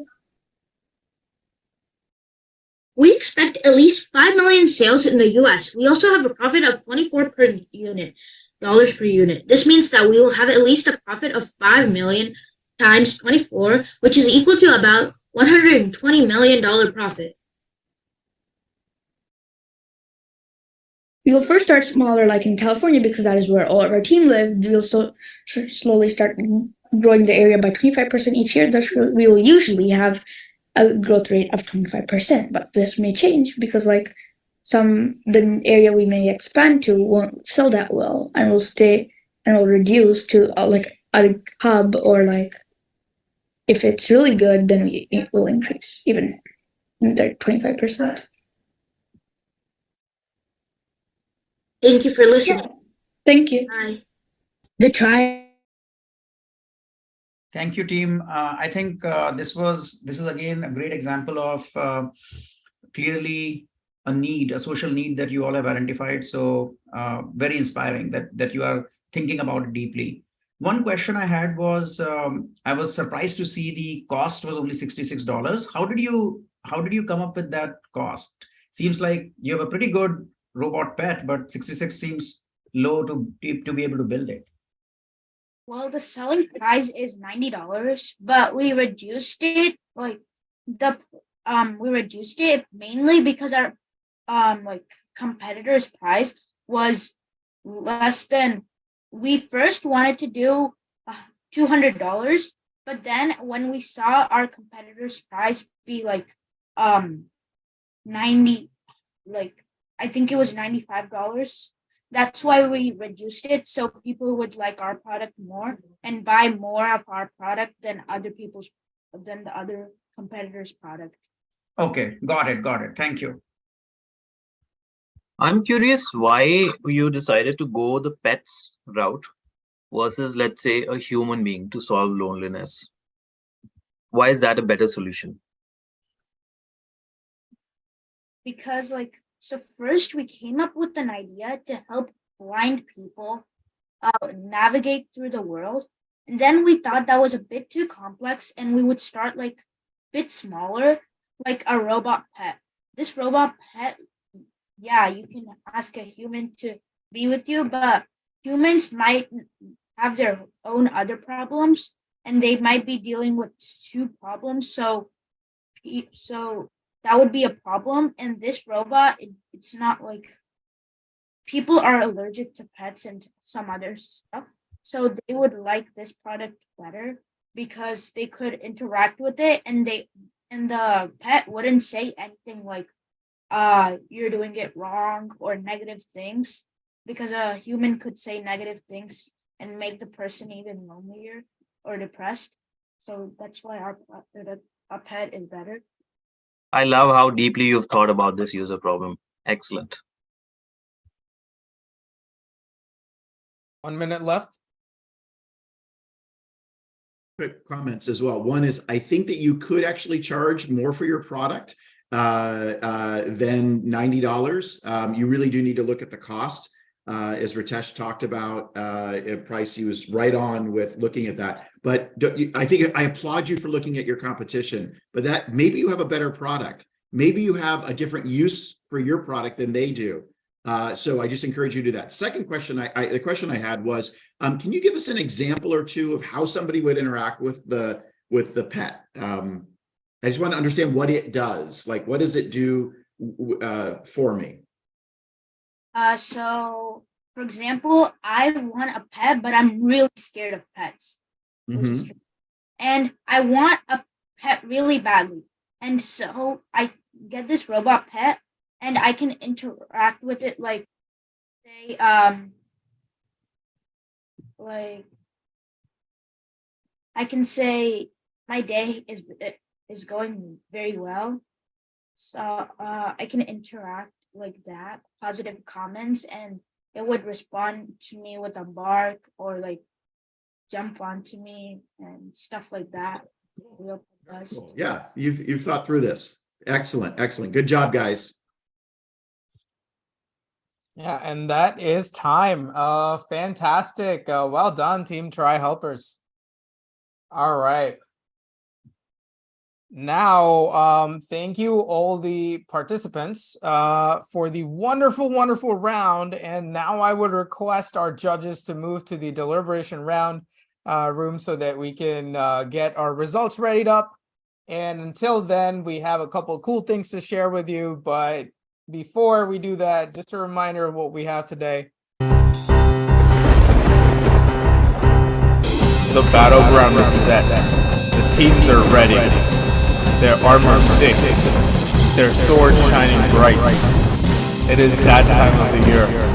Swords will clash. Shields will splinter. A journey that started 6 months ago now comes to its culmination. Who has the greatest idea weapon? Let's find out. Will it be the team Trackery? The idea hatchery? Will it be Team Mission Possible with ideas unsurpassable? Will it be the Team Home Smart Chef standing on the winning turf? Will it be Team Shark with a spark? Will it be El Solo, who doesn't believe in lying low? Or will it be the Genius Hub, an idea club? And finally, would it be Try Helpers, whose idea are gonna prosper? Moonpreneur's Moon Battle Season 2, right here, 26th March, on the global stage. Are you ready to see how they're going to create the future? Are you ready to see who your real hero is? Moon Battle. Yeah, let's set the house. Let the action begin. All right, so let's wait for the results to come. And while we do that, I will hand over the dice to my colleague, Dipanshi, who is here to share some really, really cool details of upcoming events. Thank you so much, Mihir. Thank you. I'm actually thrilled to be a part of this event. To witness such creative young minds, oh my God, like such brilliant ideas which are targeting weaker sections and helping us provide easy solutions to a lot of problems around the world. Hats off to you all, honestly. And I'm glad I got to hear such wise words of wisdom and motivation from our jury members, and there was a lot to take home. So yeah, I'm here to share some of the other Moonpreneur initiatives, providing children with great learning opportunities in the educational sector. Now, I will just first of all share my screen. All right, I hope my screen is visible to everyone. So starting off with this ICC in-person event. So Moonpreneur is actually holding several in-person events to bring out the hidden innovator in children. Now, workshops are being held, providing a platform to children to experience some hands-on learning on robotics using the Tinkercad simulator and introduce them to programming, coding, robotics, and then have them participate in very exciting quizzes and fun activities. And this is also an open platform for children to showcase their technical skills. The most recent event was hosted on February 26th at the Indian Community Center of the Bay Area. Now, I would like to play a small video to show you all a snippet of this event where several of Moonpreneur current students and graduates create this event by showing and explaining their prototypes or products with the help of charts and presentations. All right, and here is the video.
All right. I just noted that Puneet was also a part of this event. Puneet, did you locate yourself? If you're able to hear me. All right. So one of our upcoming offline events is actually on the 30th of April. It is in the Indian Community Center of the Milpitas. Now sharing my screen again. So similarly, we're holding online events as well, providing a somewhat similar platform to children. And I am going to share a Google form link with you all in the chat box to register for either our online or offline events. And you will definitely be receiving a detailed information on this event once you register for this. So I am just sharing it in the chat box. You should be able to see it. If you would like to register, please go ahead. Now, moving on and talking about the math program. So we call it the Moon Math program. So your children can also take advantage of our advanced math course, where your children will be taught the advanced version of the grade level math blended with Vedic and mental math. Now, under this course, there will be one advanced math class every week and one Vedic or mental math session in a month. Now, the concepts taught in the Vedic or mental math session will be used in almost every weekly advanced math class. Vedic math and mental math is a great way to keep your mind sharp.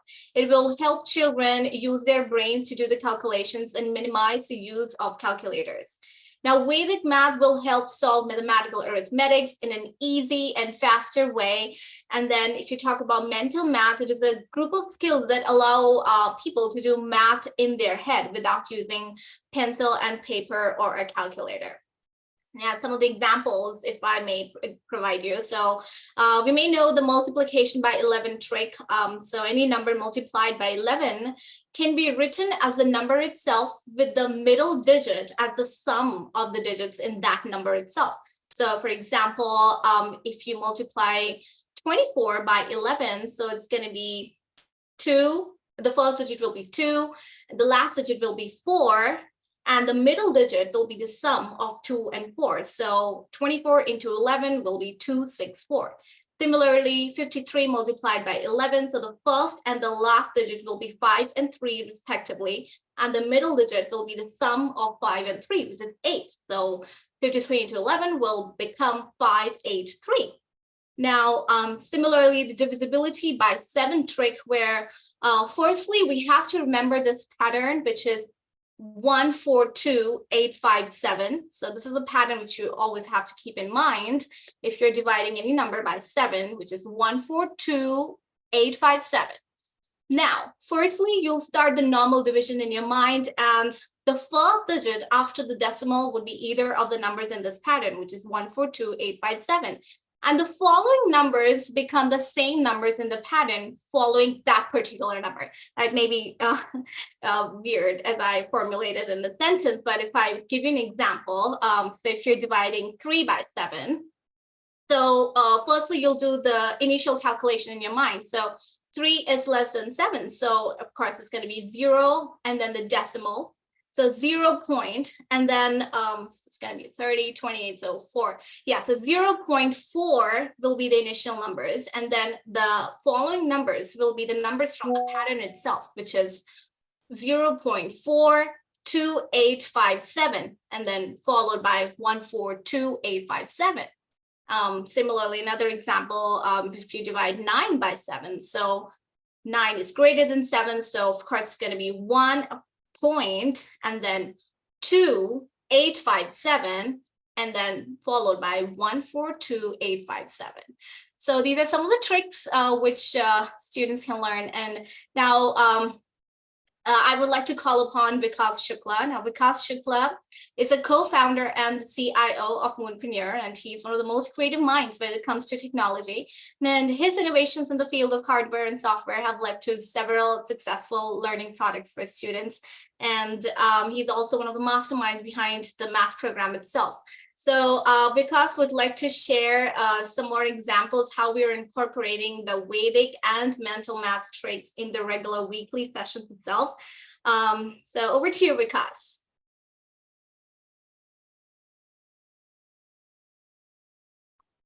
All right. Is Vikas here? Looks like. Okay, here he is. Yeah, Awesome. yeah. Thank you, Dipanshi, for a very good introduction of what the things, the way we are trying to do, combining the mental math and the Vedic math with our regular math course. Just to give you an example, how do we connect those things to our regular math? Let's say we teach to our 4th or 5th graders, for example, of the area of a square. And before teaching the area of a square, we all know it's the square of its one side. So let's say we teach in the mental math and the Vedic math, a square of a number, for example. It's, if you know the tricks, it's very easy to calculate the square of, let's say, a number ending 5. So let's say a number is 55. The square is very simple. It's 5 multiplied by 6, which is 30, and then the square of 5 is 25. So it's 30, 25. In the same way, you can find the square of any number. 25 is 2 multiplied by 3, which is 6, and then 25, 625. So how do we take it to a real world problem? We give a real world problem where we show a square, and you are given a side of a square, and then you are allowed to solve the problem finding the side of a square. In the same way, the Dipanshi, it could look very difficult to find division by a number by 7, difficult, at least up to 20, 30 digits after the decimal. But what she showed, it's very simple. That's something you will learn in the Vedic math classes. Similarly, multiplication by 11. So how do we apply those things into the real world problems? We know that the area of, for example, a circle is 2 into pi into r. So 2 into 22 by 7 multiplied by the radius. If you are given a radius, you can first multiply quickly by 2, then again another 2, and then you multiply it by 11. And then you can use this technique to calculate those things in your mind. And then you apply the next technique, which is a division by 7. Using those things, you can do all those calculations in your mind and write the equation final answer in one step. So based upon the last year, we started the math program because a lot of parents, a lot of children, they wanted this math program. As we all know, math is the base of everything, whether it's a financial engineering or a natural engineering, math is the foundation of engineering. We are in the 2nd year and we have a program. So anyone who is interested, they can inquire us from one of our, by calling to our customer care or any contact number that will be shared. Thanks, Dipanshi, and over to you back again. Thank you so much, Vikas. Thank you for explaining so well.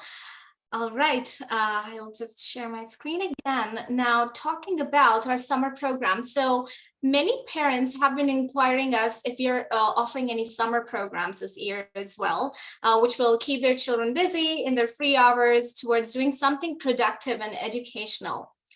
So you'll be able to learn something valuable and educational in your free times. And then, to be honest, mainly to, of course, turn the children's attention from video games or other similar addictions. I mean, some of you may be able to relate. Now, the good news is that we are introducing the Moon Camp Summer of Coding programs, under which there are 2 courses, game development with Roblox and programming with Python. Now, this program is designed for your children and doesn't matter if they're beginners or experienced level coders, just so that we can accommodate all types of students. Now let's have Preeti Kumar in the spotlight to introduce these courses to our lovely parents. And Preeti Kumar is the Director, Customer Relations. Hi, Preeti, over to you. Preeti, your mic is on mute. Yeah, hi everyone. So we are coming up with this summer programs starting this June, and we'll be running different batches. These will be, the programming with Python. We will even give an introduction to the app development as well. And another program that we are coming up with will be the game development with Roblox, where there will be also an introduction to Unity. So even if your kids are, into other robotics or anything, they can always enroll in both the programs or either of them. So we will have different batches wherein we'll be giving you the details very soon. It'll be starting from June and we'll have batches till July. So that's how it will be. So whosoever will be interested can go online and these will be 4 days a week. So, and for 4 weeks, so whosoever wants to go, you can just log into our page and you can enroll at the earliest. So that's how, because we have limited seats. Once the batches will be filled up, we won't be able to, register the rest then. So we request you to log in at the earliest, enroll, and we have a special offer that's for a limited duration, which will give you a $200 off to the existing customers. So that's how the whole program is scheduled for. So if you have any question, you can always get back to us on our customer care numbers, and we are happy to help you as always. Yeah. Thank you so much, Preeti. Thanks for explaining this summer program. It's really exciting, right? Thank you. Now I think we can. Our judges are here, and we are all set with the results, I believe. So over to you, Mihir. Yeah, I think the time for waiting is about to end, and let's applaud our young and brilliant innovators ones for a truly, truly remarkable performance. Well deserved. That was really amazing, all of you. Now let us find out what our esteemed judges have decided. I would like to invite Vishal Malhotra to make the announcement and give a vote of thanks. He's the CEO and co-founder. Yeah. Welcome, Vishal. Yeah. So first of all, let me congratulate everyone who participated in this competition, all the 28 teams who did participated, and all the 7 finalists. Everyone did a great job. And you know, it's not about winning or losing at this time. It's how much you have learned and improved yourself over the past 3 or 4 months that you were doing and getting ready for this MoonBattle. So it was not easy decision for the judges to select the winners. Everyone was neck to neck, very hard. So finally, we have to decide. So we have selected the list. So we'll start with the first. We have multiple prizes. First, we have social impact and technical impact. Then we have top 3 prizes. So we'll start with the most social impact, I believe. Let's see which team has won the most social impact. So the most social impact is Team Shark. Congratulations, Team Shark. This project has been selected as the most social impact. And Arnab Bhardwaj, congratulations to you. So let's go to the next one, the technical strength, most technical strength. And this prize goes to Team Palpate, and there are 4 members here, Puneet, Sashank, Ashwini, and Gavin. Congratulations, all 4 of you, great work. And let's go for 3rd prize of the final round of MoonBattle. And the 3rd prize winner is Team Al Solo, Sarah. Congratulations, Sarah, for your clear skies. You have won the 3rd prize in this MoonBattle. Congratulations. And now let's go to the prize, 2nd prize of the competition. The 2nd prize goes to Home Smart Chef, Anika. And congratulations, Anika, great work. And now let's go. Yeah, here is Anika. Okay, let's go to the first prize. The first prize goes to Team Palpate. And there are 4 members again, Puneet, Sashank, Ashwini, and Gavin. Congratulations. And great work, everyone. It was one of the best presentations from all 7 teams. It was great. Congratulations, everyone. Congratulations to the winners. Do you want to share something? A few words. Go ahead, Puneet. Gavin. Yeah. I mean, I did not expect all this. Like, I'm so happy. I thank all of the judges, everybody who tuned in. Thank you. I thank the MoonBattle team, everyone. Thank you so much. And just for all of the other, just for all of my teammates, you guys did a great job. Thank you. And all the other teams in this Pitchfest. You guys also did a great job. Yeah, I have nothing else to say. I'm pretty speechless. All right, let's have a huge round of applause for Team Palpate. Amazingly well done. That was amazing. And again, a big round of applause for every participant, everyone. Absolutely. Everyone's a winner here today. To go with what the judges said, I mean, the kind of ideas and the energy and passion you all brought here was beyond amazing. So we would like to applaud all of you for that and your participation, your hard work, dedication, and your motivation to get this done well.